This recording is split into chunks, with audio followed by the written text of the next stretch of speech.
Welcome to NC Preps TV. I'm your host, Kevin Utz, with NC Preps publisher Dina King and special guest Don Hines. Great to have y'all here in the show this week. And we're going to start out with the big news of the day, the 76th annual Shrine Bowl, where 44 players from North Carolina will be represented by 36 schools. Dina, can you talk about a few players from these schools that are going to be representing North Carolina? Um, we'll start out TJ Logan from Northern Guilford, the running back. He's probably the top running back in North Carolina, committed to University of North Carolina. Been having a great year so far. Can't wait to see him in action.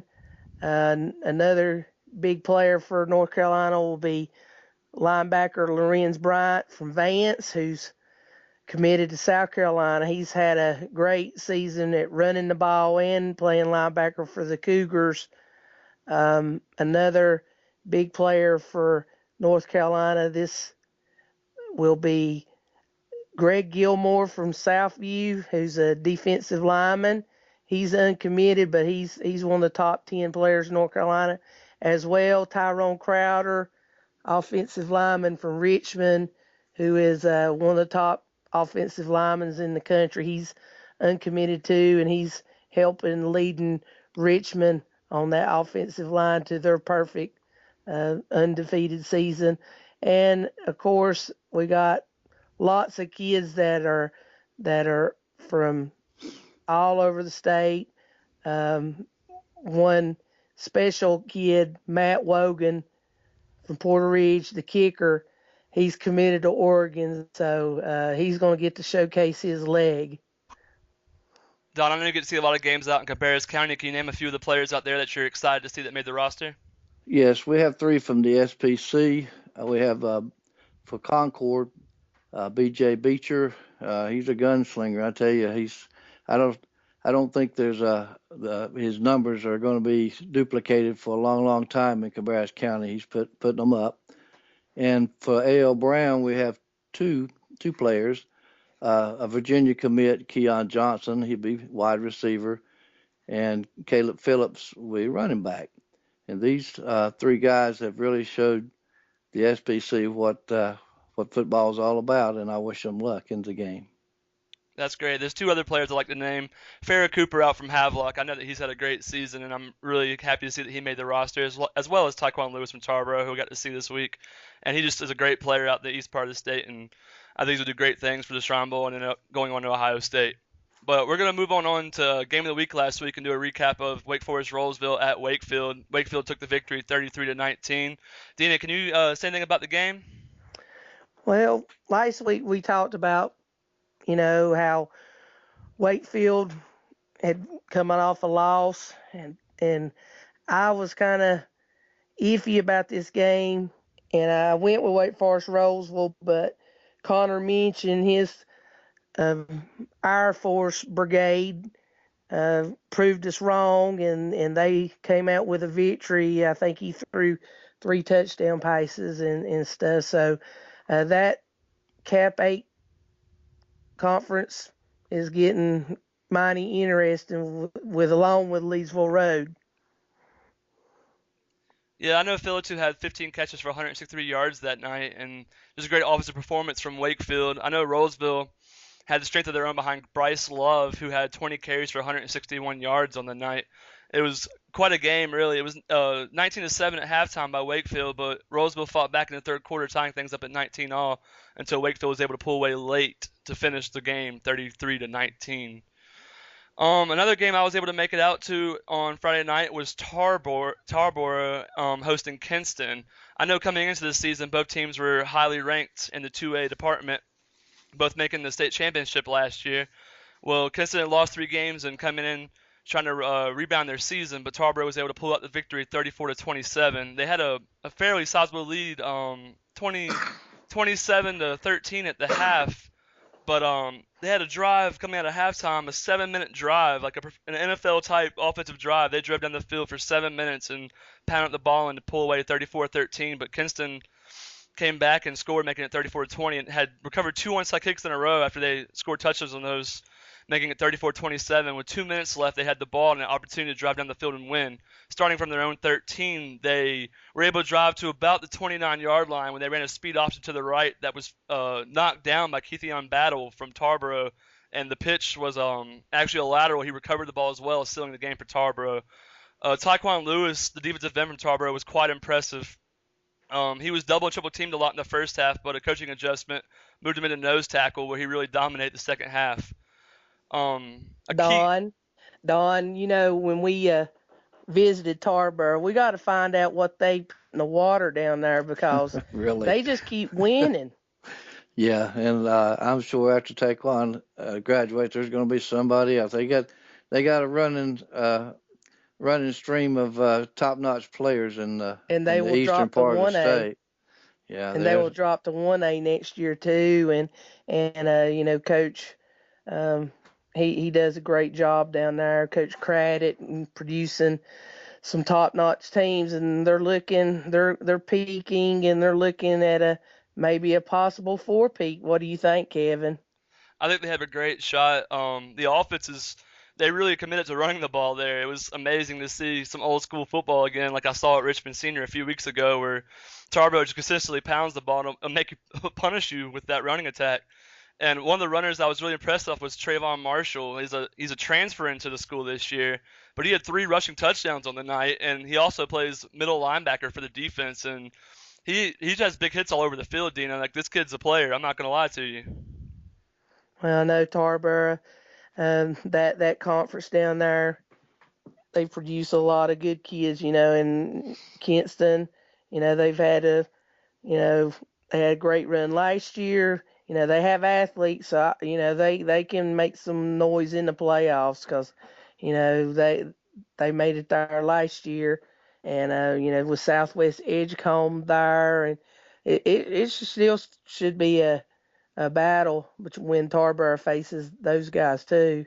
Yeah, they play them this week actually. Southwest had an unfortunate loss last week, but they will play this week to vie for a tie of the conference lead with Tarboro.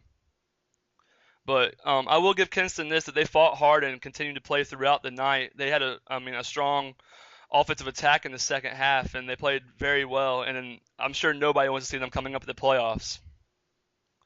But we're going to move to our VTO Players of the Week. Dina, can you lead us off? And our VTO Sports 1A Player of the Week was Tyler Royal of North Duplin.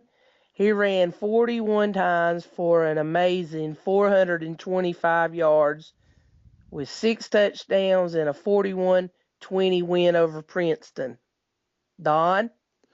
Yes, in the 2A, Gabe Brockett of Thomasville, he ran 25 times for 255 yards and 3 TDs in the 24-0 win over East Davidson in conference play.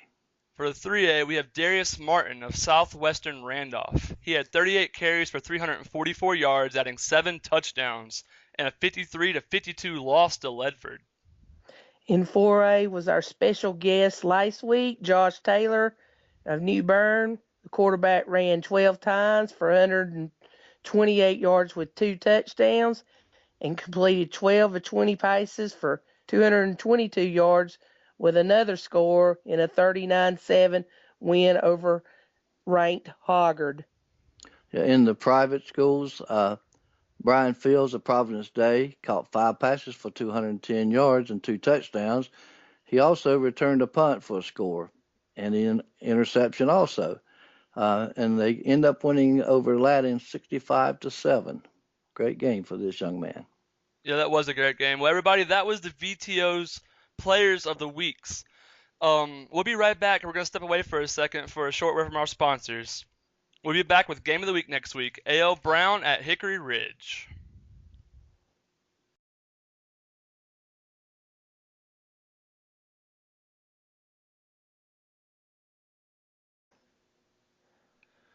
Welcome back, everybody, for NCPrepsTV. Game of the week this week is A.L. Brown going to Hickory Ridge. Both teams coming at 7-1 and 4-0 in conference. It's a big game for the conference title. Don, can you give a few words about A.L. Brown and what they're looking for in this game? Yes, they have several senior leaders on the team. J.P. Lott, he's kind of filled in since Caleb Phillips has been injured. He's normally a defensive back, but he's filled in pretty much on the offense and done a good job.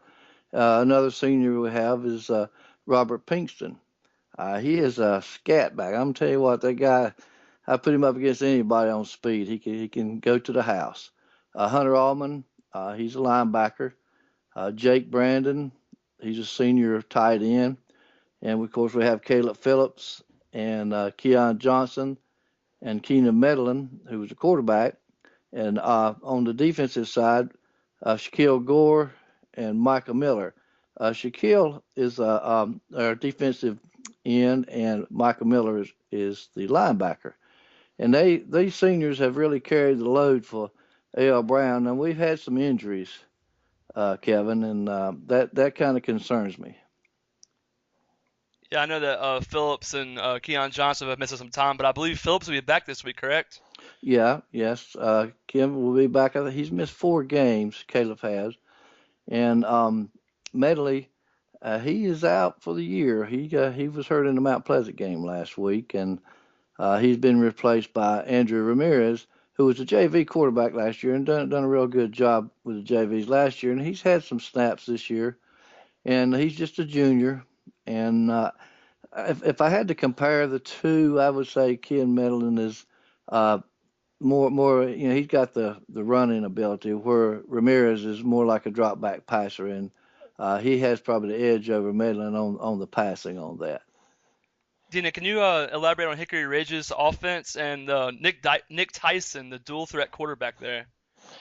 Yeah, he's see his name in the papers every week of having put up some good numbers. I believe he's got a good receiver, and I think his name's Frazier, and I think the like a utility guy, Nate Mullins, is that his name? I think you've seen him a couple of times. He's done real good in being a return man and everything.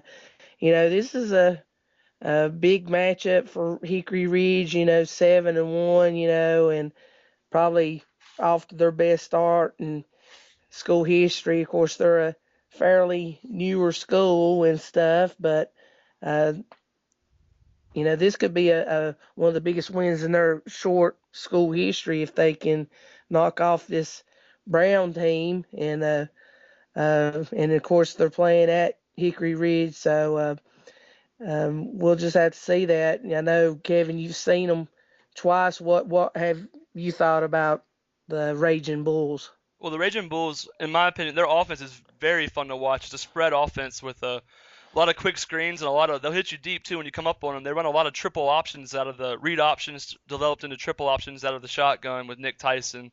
He's a little shorter, so I think it's harder to see him behind the line of scrimmage. And sometimes you see all those fakes in the backfield, and next thing you know, you see him running down the sideline for a touchdown. The offense is pretty good there. The defense is solid too. I think it's going to be a great game. It's actually a game I'm traveling to go watch this week. Hickory Ridge comes in 0-6 against A.L. Brown in their short history. One of those losses was in the playoffs.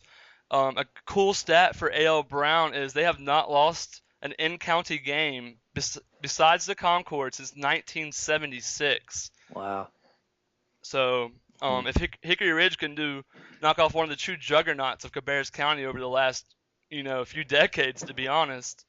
But I'm gonna put y'all on the spot right here and get some predictions for this game and see who y'all have winning this. Don, can you lead us off? Yes.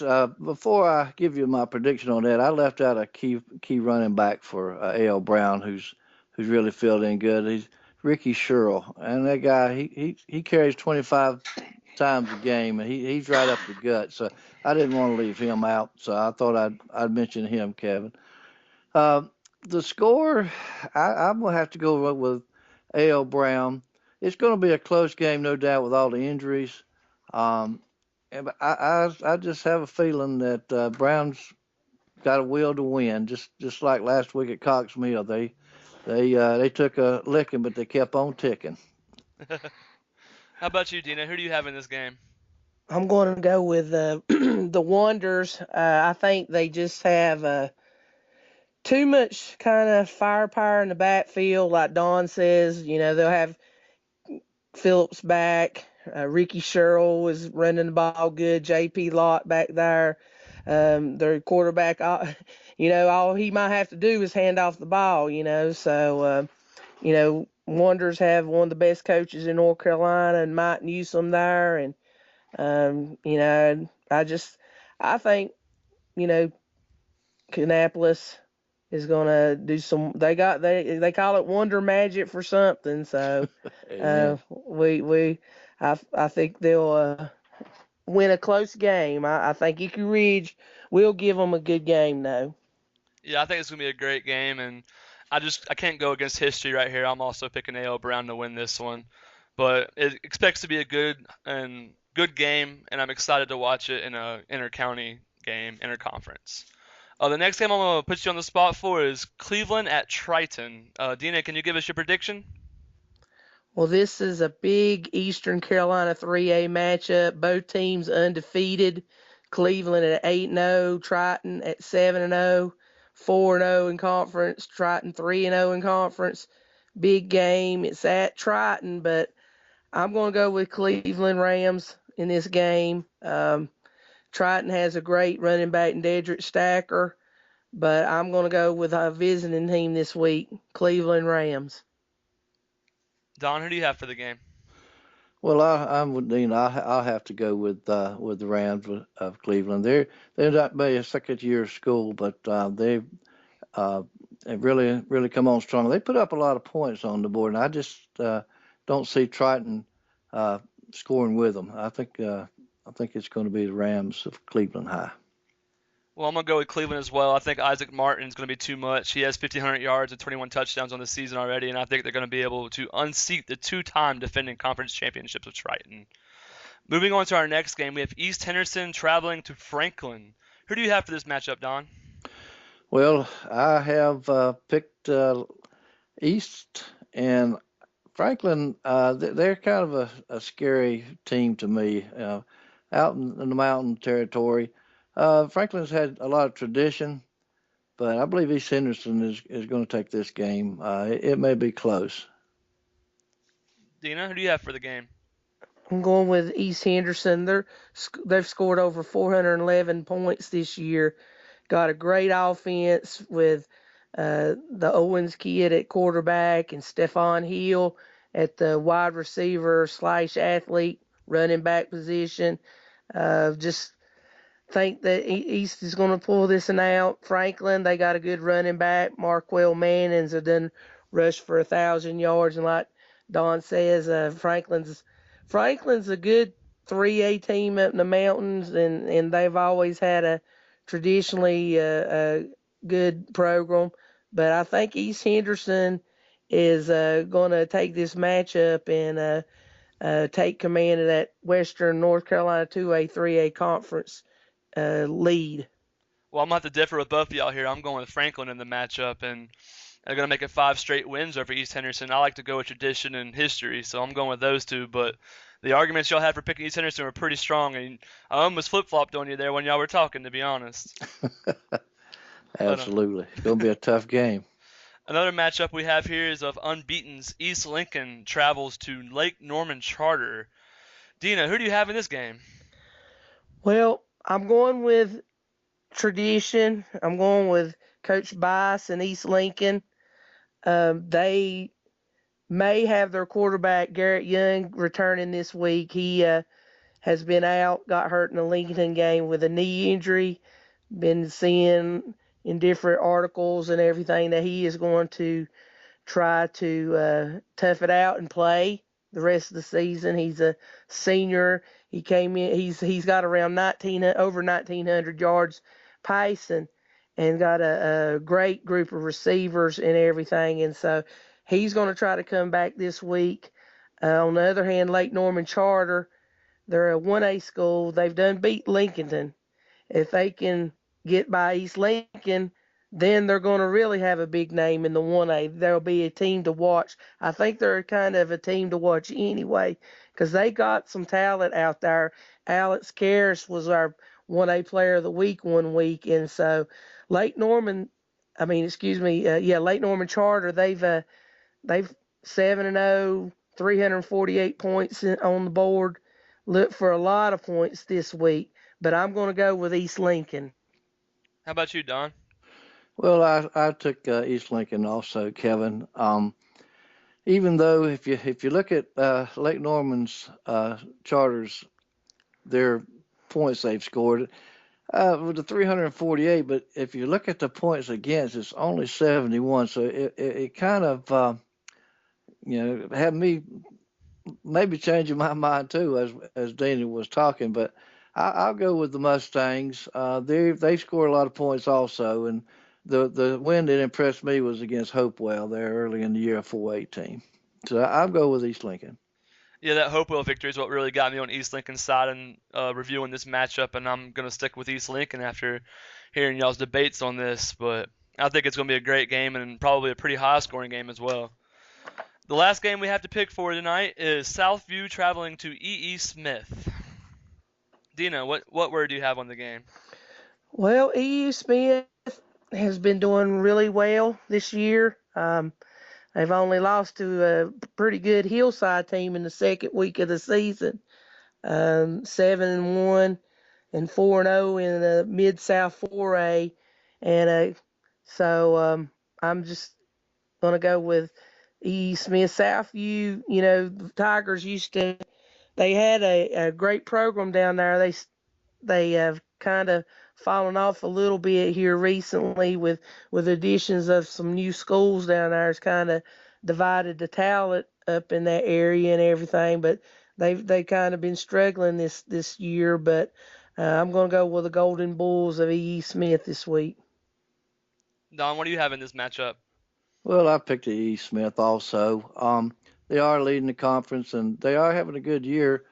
It kind of made me think about maybe taking Southview was last week. Southview beat a very good Grays Creek team in a non-conference game, and that told me a lot about it. So I had to scratch my head a little bit on this one, but it's hard not to pick against the Golden Bulls this week. So I went with E. Smith. Yeah, Southview did have a great win last week, and I really took that into consideration. But I looked at E. Smith's season's work, and they had that one loss to Hillside, a very good Hillside team early, but they beat Douglas Byrd, and they also beat Jack Britt last week at Jack Britt, and I'm just going to take a season's worth of work and go with E. Smith in a victory in this one, but I think it'll be a great game.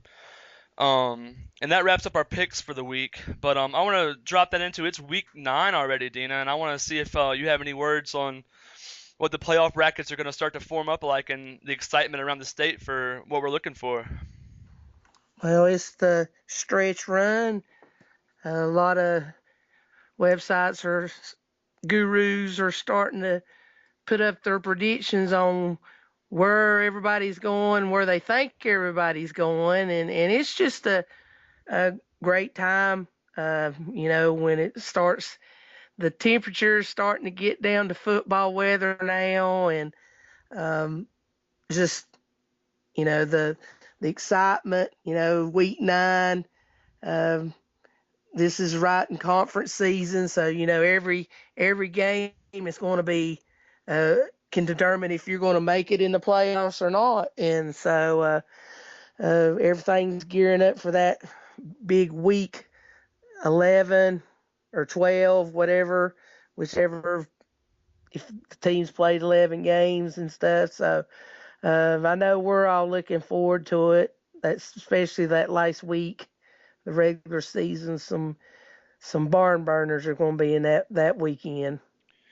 Yeah, that's going to be some great few weeks. But Don, would you have any other comments on the next few weeks and as well as the qualifications that you have to require to make the playoffs?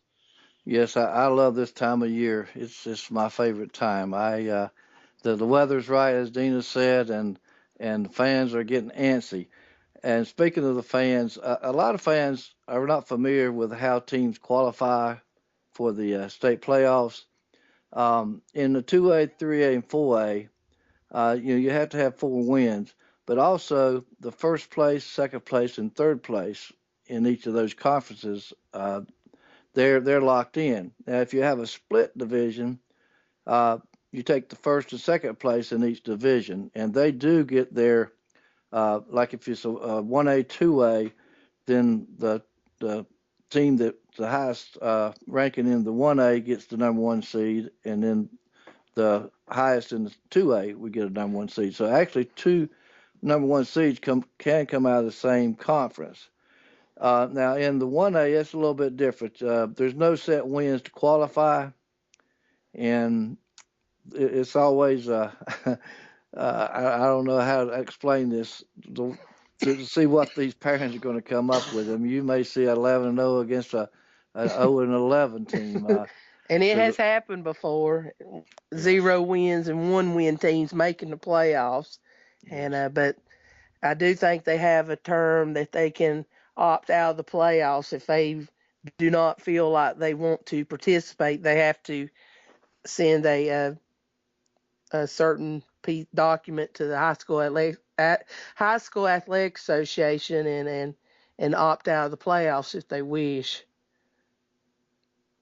Yeah, I'm sure that's a great opportunity for teams though that struggle through the regular season, even though they did have a poor regular season. They have a playoff chance for some of those. It's a great thing, and on a Friday night, anything can happen, as many of us know, going to a lot of games every week. And this One thing, pod system is one of discussions, because a lot of times, and I seen it last year, it seems like some of the pods are tougher than the other ones when they finally break them down. And last year in the 4AA Midwest, you had Butler and Page, and I believe was in the same pod, and it can have some dandy matchups, even first round. There was some good matchups first round, but especially second and third rounds and everything. So everybody's just anxious to see. Most of them that are like on the borderline, especially in the ADMs, borderline on that, and the borderline meaning the how they determine who's east and who's west, that kind of thing. And everybody's just seeing what who's going to be, who's doing what, and who's going to be going this way or that way. So it's a fun time of the year. everybody's 0-0 starting in the playoffs. So, So everybody's all even again. say late season's always a fun time, and I can't wait. There's so many matchups I have in my head that I'm already anticipating some of these games, and I can't wait to watch them. And I know, well, the last regular season game, this might be our biggest show of the season, because there's some epic matchups. There'll be a lot of conference championships decided in that last week between a lot of big matchups in that week. But I think that's going to wind down for us here at NC Preps TV. I want to thank Don Hines and Tina King for joining me, Kevin Utz, here tonight. I will be at the A.O. Brown at Hickory Ridge game. I believe Don will also be there. You can follow me at my Twitter at KevinUtz1 and for the latest updates of that game. And throughout the week, stay tuned into NCPreps.com for your latest news in high school football for the state of North Carolina. Thank you all for joining me, and I hope everybody enjoyed the show.